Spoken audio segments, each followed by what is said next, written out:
Bueno, en esta segunda parte vamos a ver juegos para usar dentro de las sesiones con personas con trastorno del espectro autista o discapacidad intelectual. Los juegos eh, en general se ocupan como reforzamiento de la conducta. ¿Y qué características tienen que tener? Tienen que tener colores intensos, fuertes, un sonido llamativo y ser interactivo. ¿Para qué se usan en general? Para reforzar una actividad conductual. Por ejemplo, imaginemos que estamos reforzando la actividad conductual de pedir estirando la mano.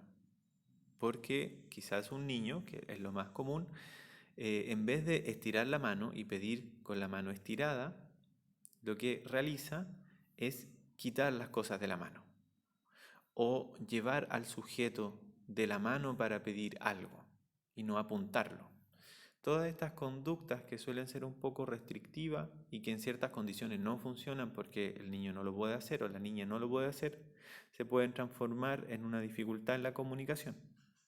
Si yo estoy, por ejemplo, haciendo algo y un niño va y me lo quita de la mano, también se transforma en una actitud que puede generar distintas disrupciones sociales. Entonces es súper importante que ellos aprendan a pedir las cosas que necesitan o apuntándolas o solicitándolas con la palma hacia arriba, en posición de petición. Ese cambio de conducta que para algunas personas puede sonar algo pequeño, genera un cambio de conducta muy importante y un cambio y una modificación en la estructura familiar, en la estructura social de la familia y de la persona con su familia y con su entorno, ya que genera menos disrupciones comunicacionales y menos dificultades. Pensemos que un niño que quita las cosas de la mano a otros niños se enfrenta a una posible pelea, discriminación o dificultades en las relaciones sociales. O a veces si no lo puede obtener de la mano de la persona porque la persona no se lo pasa o porque está lejos de su alcance, la persona se descompensa porque no lo puede obtener. Así que estas actividades se ocupan para reforzar algunas actividades comunicacionales como esa u otras, que pueden ser verbales o no, y se ocupan como un refuerzo para potenciar esa habilidad. Es decir, cuando ellos logran realizar la conducta adecuadamente, podemos mostrarle un juego que funciona como un reforzador positivo y seguir trabajando con nuestra actividad. Por ejemplo, imaginemos que este juego que se llama Talking Teddy, que es básicamente un osito interactivo que yo puedo ir tocando y va haciendo distintas cosas, es nuestro reforzador. Y estamos trabajando la mirada, el contacto visual como actividad comunicativa. ¿Por qué lo estamos trabajando? Porque el contacto visual sirve como punto de interacción para solicitar algo o para comunicar deseos o emociones. Y hay muchos usuarios con discapacidad intelectual o trastorno del espectro autista que no hacen el contacto visual. Entonces yo voy haciendo algunas actividades en que voy haciendo juegos y cada vez que el niño realiza el contacto visual, yo le muestro el juego y refuerzo esa conducta. Si no hay contacto visual, no le muestro el juego. Entonces espero que me mire, cuando hay contacto visual, le muestro el juego, este juego del osito, y funciona como reforzador. Entonces la conducta va apareciendo porque los niños van buscando el reforzador. Y en la medida que pasan los minutos y las sesiones, porque estas son tratamientos que funcionan con mucha repetición, los niños se van acostumbrando a que cuando uno necesita o quiere algo, debe hacer contacto visual con el interlocutor. Y esa conducta se va potenciando. Entonces para eso se ocupan los reforzadores. Si la conducta, por ejemplo, es solicitar apuntando, yo puedo ir entrenando y potenciando que se produzca esa actitud, a apuntar. Si los niños no apuntaban y simplemente esperan que les pase la cosa o se descompensan por no obtener algo, se va potenciando, se va guiando a través de la modelación que ellos vayan apuntando. ¿Cómo se puede hacer? Ocupando algunas técnicas de manipulación manual, digamos, de sus propias manos, o ir potenciando algunas conductas a través de la imitación, pero principalmente se hace un modelamiento paso a paso y cada vez que ellos realizan la conducta se les muestra el reforzador. Entonces así funcionan más o menos los juguetes. Y va a depender mucho de los usuarios y qué cosas les gusten. A veces puede ser este dibujo o este juego del oso, o hay otros muchos juegos similares, o existen algunas aplicaciones que muestran luces, colores, sonidos. Hay que ir explorando cuáles son los gustos de nuestro usuario, si es que son digitales o no, y con estas técnicas ir reforzando adecuadamente sus conductas. A veces puede que no sean digitales y puede que sea algo físico, un juguete físico, o puede ser algún tipo de comida que también se hace. Pero el reforzador hay que ir asociándolo y muchas veces se puede buscar algo de este estilo. Acá tenemos otro que plantea colores. No están directamente diseñados para el trastorno del espectro autista, pero son altamente estimulantes a nivel visual o auditivo y eso permite reforzar la conducta que estamos trabajando. Acá tenemos uno que genera burbujas y también puede ser muy atractivo. Movimiento, colores, sonidos para potenciar habilidades. También puede ser habilidades verbales, no necesariamente apuntar o contacto visual. Por ejemplo, la palabra más. Imaginemos que estamos potenciando la palabra más para pedir algo. O dame. Entonces vamos repitiendo la palabra, la vamos repitiendo hasta que nuestro usuario la diga y cuando la diga correctamente le damos lo que está pidiendo y además le damos el reforzador.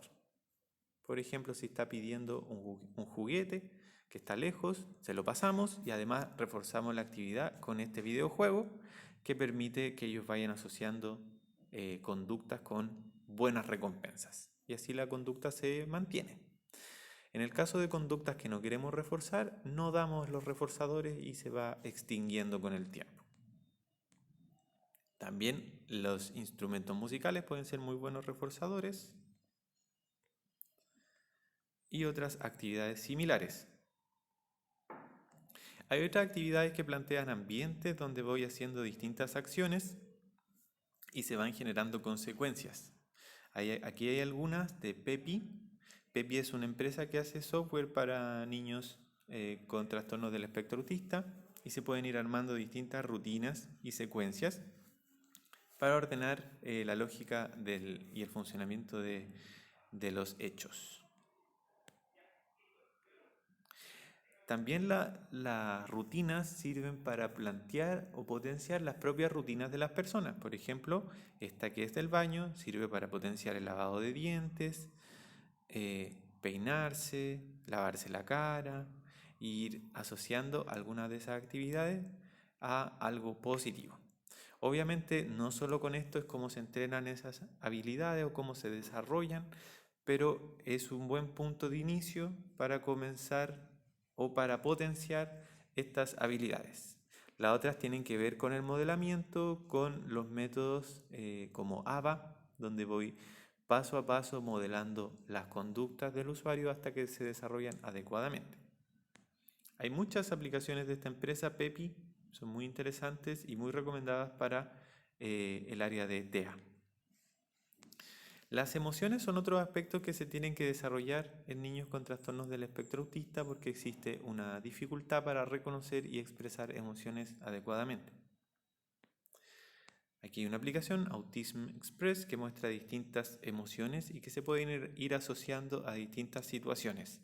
Son láminas interactivas que muestran la emoción y básicamente sirven como soporte de lo que estamos haciendo como actividad.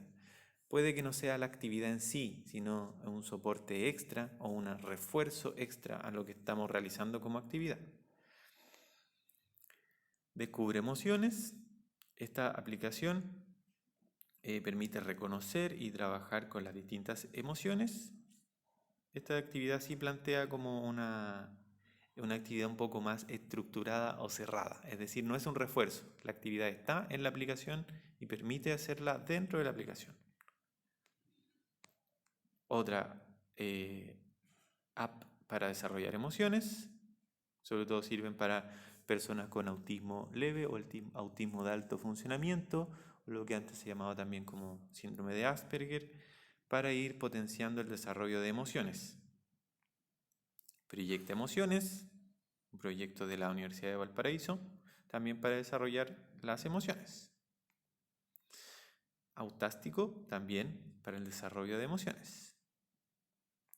Para el modelamiento de la conducta, existen distintas aplicaciones desarrolladas bajo el sistema ABA. El sistema ABA es un sistema estructurado para modelar conductas, que consiste en repetición y reforzamiento. José Aprende, que sirve para potenciar algunas conductas, por ejemplo, lavarse los dientes, hora de acostarse, rutinas, básicamente. Y se puede usar como soporte para el modelamiento físico en vivo. Entonces se puede ir potenciando o mostrando como refuerzo dentro de esas rutinas. Tiene distintas rutinas que se hacen al día a día, tanto como rutinas, emociones y autocuidado, como lo que veíamos anteriormente. Otra aplicación similar, Alex aprende a vestirse solo. Esta también sirve para potenciar alguna rutina, en este caso de ponerse la ropa, y sirve para ir acompañando o potenciando que ocurran estas rutinas. Aquí tenemos una aplicación que sirve para comprender dobles, no dobles sentidos, son chilenismos. Por ejemplo, ponerse las pilas, comer como chancho. Esos chilenismos son, si uno lo toma de manera literal, y es lo que suelen hacer las personas con trastorno del espectro autista, no se va a entender adecuadamente. O sea, ¿dónde me pongo las pilas? ¿En qué parte? Hay que entenderlo de manera no literal para poder comprender esa expresión. Así que es muy importante para las personas con autismo ponerse en este contexto y poder comprender estos chilenismos o estas expresiones que no son literales. Turn taker para tomar turnos. Esto es para regular el turno de primero yo, después tú. El turno puede ser turno de habla o puede ser un turno de juego. Lo importante es que esta aplicación sirve para regular el turno y ordenar ese proceso con una ayuda tecnológica. Hay también actividades y aplicaciones que son informativas y de sensibilización del trastorno del espectro autista. Por ejemplo, mi amigo Juan con autismo, y explica una pequeña historia sobre cómo es la vida de Juan en este caso, y permite a las personas que no están sensibilizadas con el tema entender un poco más de este contexto y de esta situación. Red Espectro Autista también presenta informativos, videos e información relevante sobre autismo y permite también sensibilizar y educar a la población. TEA Asperger, otra aplicación también informativa que permite entender y ver noticias e informativos diversos sobre el tema. El viaje de Lisa, una aplicación de sensibilización sobre el autismo con una historia de ficción. Salud Down también presenta algunos informativos, sobre todo para padres, sobre el síndrome de Down. Así que existen aplicaciones que permiten educarse al respecto. En términos de la accesibilidad, existen varias aplicaciones y software que permiten a los niños y adolescentes con TEA o discapacidad intelectual acceder a distintas tecnologías. Por ejemplo, esta se llama Te Ayudo y es un simplificador de un smartphone. Presenta iconografías grandes y claras para hacer elementos sencillos. Por ejemplo, enviar un mensaje, llamar o meterse en algún juego. Y se pueden programar las distintas acciones por botón y permite a las personas que no comprenden bien los sistemas operativos como Android acceder mucho más rápido a la información. Pensemos en que, por ejemplo, Un niño puede que no comprenda bien cómo llegar a su sistema o aplicación de comunicación, así que se le asociamos a esta aplicación que simplifica el celular y desbloquea el celular y aprieta el botón de la aplicación rápidamente. Hay herramientas de evaluación también que son complementarias para TEA y DEI. Por ejemplo, esta que se llama Impresionantemente Autista permite tener una idea inicial de cómo está el estado de salud de las personas autistas. Algunos sitios relevantes, la Fundación Orange y el segundo que aparece acá, API Autism. En esa API Autism van a encontrar un sitio web que recopila mucha información sobre el autismo, los software y las aplicaciones que hay disponibles hasta el momento. Así que es un muy buen sitio web para revisar información de tecnologías sobre autismo. Aquí vemos un poco de API Autism. Encontramos aplicaciones para sistemas de comunicación aumentativa alternativo y otras cosas más. Destacar que existe desarrollo nacional al respecto de la Universidad de Valparaíso, muy buenos desarrollos y muy buenas aplicaciones para el tema del autismo, así que recomendable ocuparlo nacional, viene adaptado, viene en chileno, así que es súper bueno. Como conclusiones, hay algunas apps que son específicas para métodos de comunicación, muchas son personalizables y tienen sonido o tienen voz. Algunas aplicaciones son refuerzos para técnicas de intervención, es decir, se ocupan como un juguete o un reforzador de técnicas como ABA o Milu Teaching y no plantean actividades por sí mismas, pero sí son muy útiles. Y los trastornos del espectro autista tienen una gran diversidad, así que va a depender de las características del usuario y de las capacidades que tenga si vamos a usar o no aplicaciones. A veces lo más lógico no es usar aplicaciones porque algunos de ellos no procesan bien imágenes y tienen preferencia y mejores habilidades con objetos concretos. Así que no vamos a ocupar aplicaciones, pero eso tienen que revisarlo caso a caso y de acuerdo a las características. Les puedo decir que generalmente las personas que tienen discapacidad intelectual severa o profunda no reaccionan o no utilizan de forma muy fluida los software ni procesan muy bien las imágenes y tienen otras mejores habilidades con objetos concretos. Así que es mucho mejor para ellos trabajar con objetos concretos. Con discapacidad moderada o leve es mucho más sencillo ocupar aplicaciones o software, así que es mucho más fácil. Ahora no es necesario hacer como una ley, así como un formato tan estricto, hay que evaluarlo caso a caso, pero tengan esas consideraciones de base antes de comenzar a evaluar si se puede o no hacer. Y es muy bueno también hacer la prueba, no simplemente guiarse de forma muy estructurada de esto sirve o esto no sirve, probar, experimentar y muchas veces puede ser una buena opción hacer algo con tecnologías. También algunos niños, pese a que pueden, no se inclinan por las tecnologías, no les gustan, así que con ellos hay que ocupar otros reforzadores y otras técnicas. Muy bien, nos vemos en la siguiente clase.